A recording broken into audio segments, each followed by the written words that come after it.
RTI Live News. Ask for right.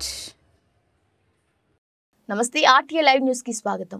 ఆదివారం మామిడిపల్లి గ్రామంలో YCP నేతలు మాట్లాడుతూ సీఎం జగన్ మోహన్ రెడ్డి 5వసారి సాలూరు నియోజకవర్గం ఎమ్మెల్యే అభ్యర్థిగా ప్రకటించిన పిడిక రాజన్న దొర అత్యధిక మెజార్టీతో గెలిపించి 2024లో మరలా జగన్ మోహన్ రెడ్డికి కానుకగా ఇవ్వాలని జగన్ సేవాదల్ అధ్యక్షులు సువ్వాడ రామకృష్ణ, జిల్లా ప్రధాన కార్యదర్శి దండి శ్రీనివాసరావు, మండల అధ్యక్షులు సువ్వాడ భరత్ శ్రీనివాస్ కోరారు. ఈ కార్యక్రమంలో పెద్దింటి మాధవరావు, ఏఎంసీ చైర్మన్ దండి అనంతకుమారి, మరిపల్లి ఎంపీటీసీ జెన్నీ సీతారాం, సర్పంచ్ కన్నం నాయుడు, నరసింహులు, సాదాపు త్రినాథరావు తదితరులు పాల్గొన్నారు.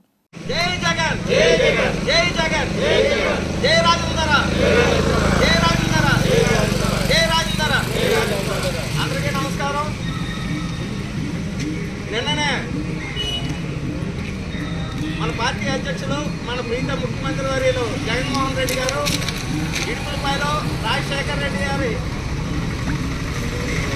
స్వర్గీయ రాజశేఖర రెడ్డి గారి సమాధి దగ్గర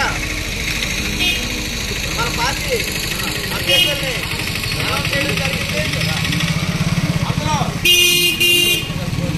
మన రాజేంద్ర గారు ఇప్పుడే మన సేవదళ అధ్యక్షులు సుభాష్ రామకృష్ణ గారు చెప్పినట్లు వరుసగా 4 పర్యాయాలు శాసనసభ్యులుగా ఉండి పెద్దల సభకు వెళ్దాము, నాకు ఎంపీ టికెట్ ఇవ్వండి, పెద్దల సభకు వెళ్దామని ఆయన బలమైన కోరిక రాజేంద్ర గారిది. కానీ ఆయన పెద్దల సభకు వెళ్తే ఇక్కడున్న రాజకీయ పరిస్థితులను బట్టి, ఇక్కడున్న అభ్యర్థులను బట్టి మనకు ఇబ్బంది వస్తుందన్న ఆలోచనతో మన నియోజకవర్గం ప్రజలు, కార్యకర్తలు, నాయకులు అందరూ కూడా బలంగా